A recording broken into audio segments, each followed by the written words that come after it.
Бабалар заманының салты мен дәстүрінен сыр шертетін, кешегі күннің естеліктері сақталған тарихтың қоймасы бұл музей.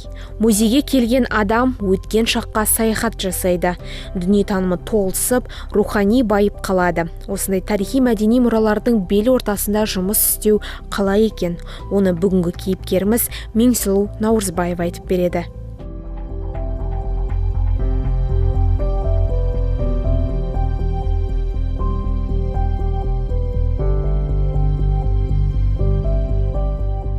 Мен Наурызбаева Меңсұлу Тұрсынғалиқызы 1993 жылы 16 қазанда әлі есімде осы Атырау облыстық тарихи өлкетану музейіне экскурсовод болып орналастым. Алғашқы еңбек жолымды осы музейден бастадым десем де болады.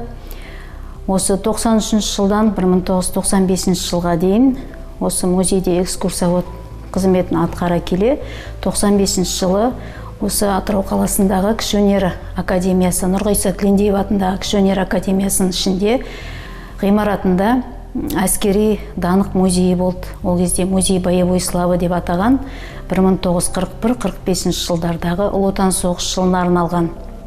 Сол музейде 2000 жылға шейін қызмет атқара келе, 2000 жылы осы әскери комиссариаттан қызметкерлерінің сұранысы бойынша осы әскери комиссариаттың ғимаратына көштік. Сол әскери ғимараттағы әскери даңқ музейінде мен сол 2008 жылға дейін әртүрлі мамандық бойынша жұмыс атқардым. Ғылыми қызметкер болдым, кіші ғылыми қызметкер болдым. Бөлім меңгерушісіне шейін жұмыс жасап, сол 2008 жылы осы музейдің ғылыми қоры бөліміне маман болып ауыстым. Осы уақытқа шейін осы ғылыми қоры бөлімінде маман болып, ғылыми қызметкер болып, аға ғылыми қызметкер болдым, архивист болдым, әдіскер болдым. Осы күні бүгінге дейін осы бөлім меңгерушісіне шейін жұмыс атқарып келемін.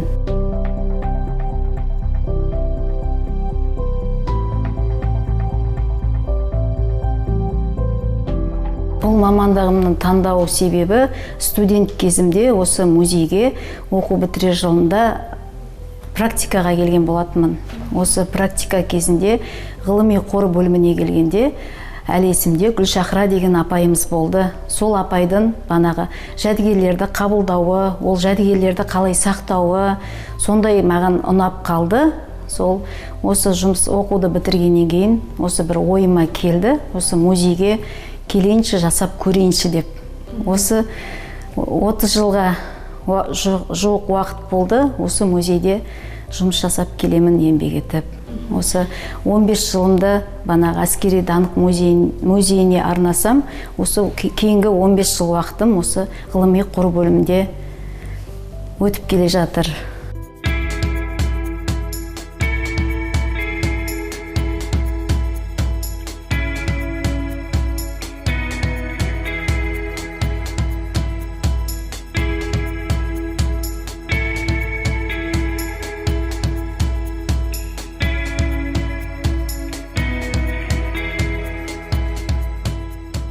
Енді бұл саланы ұнатқанда, енді біздер енді экспонат жәдігер дейміз ғой, сол жәдігерді қабылдап, сақтап, осы халыққа насихаттау мақсатында өлкеміздің барлық тарихын осы халыққа насихаттап келе жатырмыз. Осы салада да осы өз жұмысымды ұнатамын. Несімен қызықты деп айтсам, енді әрбір жәдігердің тарихы бізге, әрбір құндылықтардың бәрі бізге, тарихы бізге өте қызықты, өзіме ұнайды деп ойлаймын.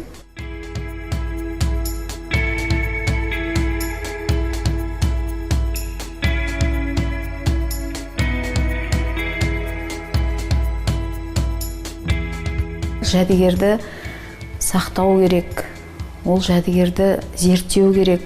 Жәдігердің негізі бірінші орында сақтау керек. Өз қалпында сақтауды білу керек. Мен енді өзімнің жасап жатырған салам бойынша айтатын болсам, біздер енді әр келген құндылықтарды қабылдардың алдында біздерде 90-нан бір рет қор сатып алу, қор іріктеу комиссиясы өтеді. Сол комиссиядан өткен уақытта қабылданған жәдігерлерді біздер ең бірінші уақытша қабылдау актісін жасаймыз. Ол уақытша қабылдау актісі өткеннен кейін, комиссиядан өткеннен кейін тұрақты қабылдау актісін толтырамыз. Ол әрбір экспонаттың тарихы жазылады, оның сипаттамасы жазылады, қандай материалы, өлшемі, техникасы деген сияқты солардың бәрінен қабылдаудан өткеннен кейін біздер қор сақтау бөліміне өткіземіз. Оған шифр беріледі, номерін береміз. Қор сақтау бөлімінде біздерде қор сақтаушы қызметкерлер соны қабылдап өздерінің жауапкершілігіне алып, ары қарай сол әртүрлі коллекцияға бөлінген жәдігерлерді температуралық режимде өздері сақтап, ары қарай жауапкершілікке алады өзінің мойындарына.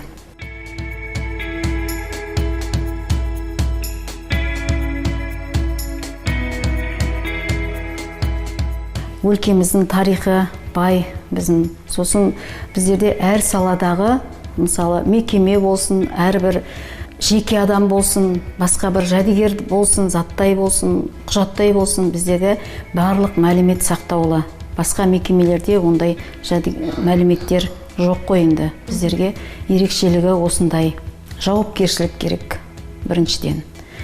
Енді ол осы музейде жасайтын мамандығын сүю керек.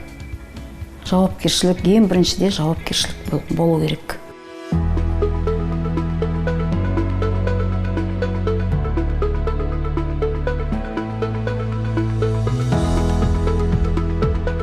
Біздерде музейде енді тек қана көп халық деген экскурсоводты біледі негізі. Музейде ол сіз экскурсовод болып жасайсыз ба дейді.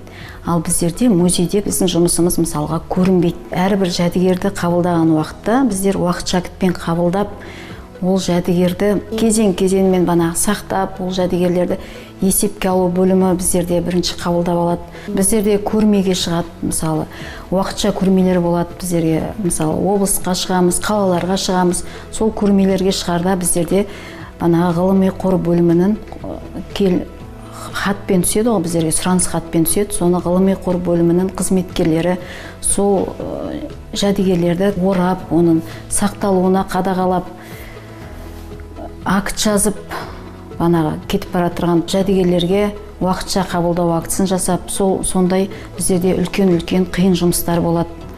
Сол жұмыстарды жасап білу керек, жауапкершілік болу керек, сақтау білу керек. Ол жәдігерді халыққа насихаттай білу керек.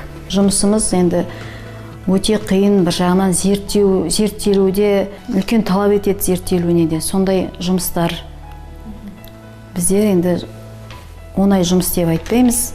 Бізде оны біліп жасаған кезде адам түсінеді өзі.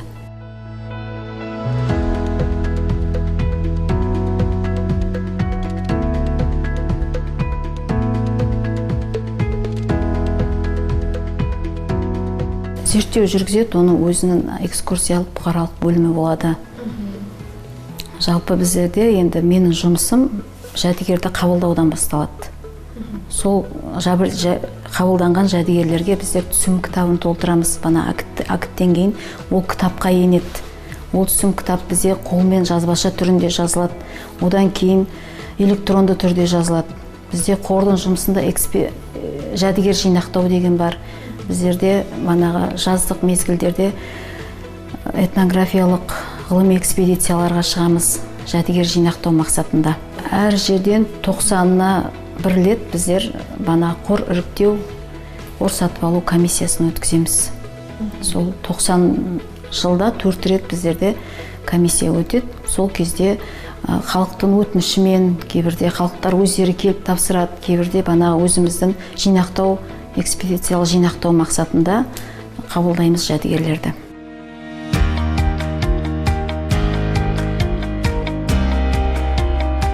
Музей қорына қабылданғаннан кейін жәдігерлерді қор сақтау бөліміне тапсырылады. Ол қор сақтау бөлімінен осы жәдігерлер кезең-кезеңіменен, өзі ретіменен осы экспозициялық көрмелерге шығып тұрады. Ол экспозициялық көрмелерден ары қарай біздің музейіміздің экскурсоводы халыққа насихаттап, ары қарай өзінің мағлұматын береді.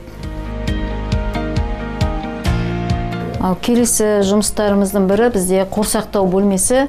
Бұл бөлмеге біздің қабылданған жәдігерлер, құндылықтарымыз сақталады. Бұнда енді әртүрлі біздің қор коллекцияларымыз бар, тұрмыстық бұйымдар, техникалық бұйымдар, басқа да көптеген құнды жәдігерлеріміздің сақтайтын бөлмеміз. Бұл бөлмеге тек қана қор қызметкерлері менен кіре алады, сосын бөгде адамдарға мүлдем кіруге болмайды.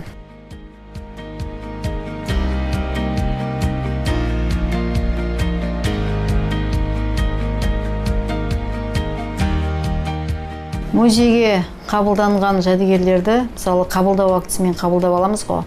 Сол қабылданған акттерді біздер осы түсім кітабына тіркейміз. Осы мынандай түсім кітаптарымыз бар. 11 графадан тұрады. Осы әрбір өзінің реттік нөмірі, қай уақытта қабылданды, акт нөмірі, экспонаттың сипаттамасы, барлық техникасы, өлшемі сақталуы осы кітапта қолжазба түрінде жазып түсіреміз. Енді осы қолжазба кітапты бізде қазіргі уақытта электронды түрде де сақтаймыз.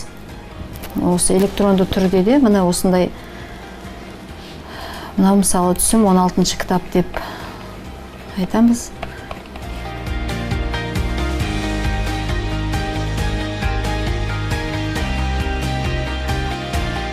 Мысалы жәдігердің атауы, ол жәдігердің жылы, қай мезгілде жасалғаны, қай мезгілде шыққаны, мысалы оның материалы, мысалы өлшемі, оның сақталуы, ол ақысыз ба, ақылы ма, мысалға, ол қай қорға түскені, бәрі осы кітапта жазылады, түсім кітабында. Біздерде енді қазіргі соңғы кезде әртүрлі тұрмыстық бұйымдар, техникалық бұйымдар, 20-19 ғасырлардағы бұрынғы ағаш жиһаздар, мысалы айна, әртүрлі сондай жиһаздар қабылданды. Біздер енді қазіргі уақытта сол жәдігерлерімізді тіркеп, қабылдап, өздерінің шифрын салып, қорсақтау бөлмелеріне, қорсақтау қызметкерлеріне жауапкершілікке қабылдау актісіменен, материалдық актпен тапсырып сақталуға бердік.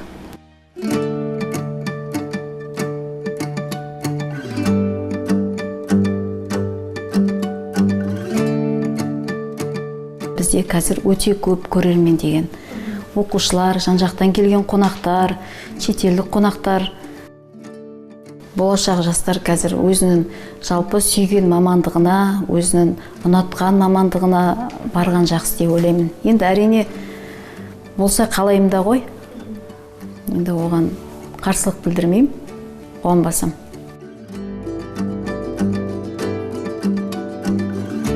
Біздерде енді осы ғылыми қор бөлімінде, мысалы, зиялы адамдардың, жеке адамдардың, әртүрлі салаларда еңбекте қызмет еткен жеке адамдардың, мысалға, құжаттары, фотосуреттері болады. Мысалы, біздерде әлі сол қалай қабылдап алдық, сол күйінде, мысалы, біздер сақтаймыз. Біз міндеттіміз солай сақтауға. Сол кейде жанұялары, мысалы, аталарының, әжелерінің фотосуреттерін, құжаттарын іздеп келеді. Сол уақытта біздер, мысалы, енді сұраныс хатпен көмектесеміз. Енді ол біздің сол сақтағанымыздың арқасында сол қуанып келеді олар. Сіздерде музейге өстіп тапсырмағанда, біздер бұл атамыздың суретін таба алмас едік. Сіздерге рахмет деп, көшірме суретін алып кетсе де, бізге сол рахметін айтып кетеді. Сондай біздерде сақталуымыз пайдасы тиіп жатыр деп ойлаймын. Музейде осы 30 жылдай уақыт жұмыс жасаймын. Енді Меңсұлу мен екеуміз жұмысқа бірге келдік деп айтуға болады. Екеуміз жас шамаласпыз. Мен Меңсұлудан жарты жылға ғана кейін уақытта келдім. Содан бері қарай осы музейде қызметтеспіз. Бірге жұмыс жасаймыз, бір бөлімде жұмыс жасаймыз.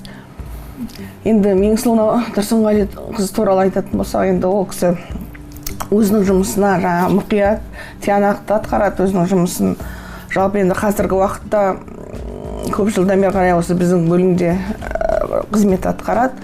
Біздің бөлімдегі өзінен кейінгі жастарға, жас мамандарға өзінің ақыл кеңесімен, білген білімімен бөлісіп отырады. Енді Меңсұлу Тұрсынғали қызы өзінің жұмысына жауапкершілікпен қарайтын маман, мінезі жұмсақ, адамға қарсы қатты келмейді.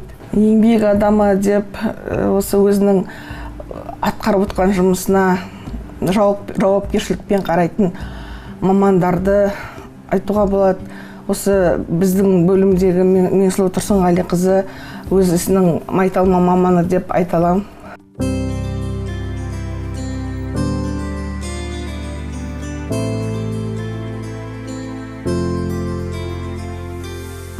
Ұжымымыз біздің өте жақсы. Біздерде көптеген үлкен әріптес апайлармен қызмет атқардым. Ол кісілердің енді бәрі көз алдымда, зейнеткерлік жасқа кетіп отырғандары. Сол енді қазіргі уақытта бір 2-3 қызметкер қалған шығармыз. Бұрынғы енді ардагер деп еңбек етіп жатырған. Енді жастардың өзінің санасында ғой. Мысалы, кейбір жас қызметкерді мысалы өзіңе тартып, еңбек жұмыстың несін үйретсең де, мысалы кейбіреулер алмайды оны. Еріншектік пайда болады, жұмыс жасағысы келмейді. Мысалы, ол үшін қызығушылықтары, өздерін еңбекке деген жауапкершіліктері, сондай бір нелері болу керек, өздерінің жауапкершіліктері болу керек.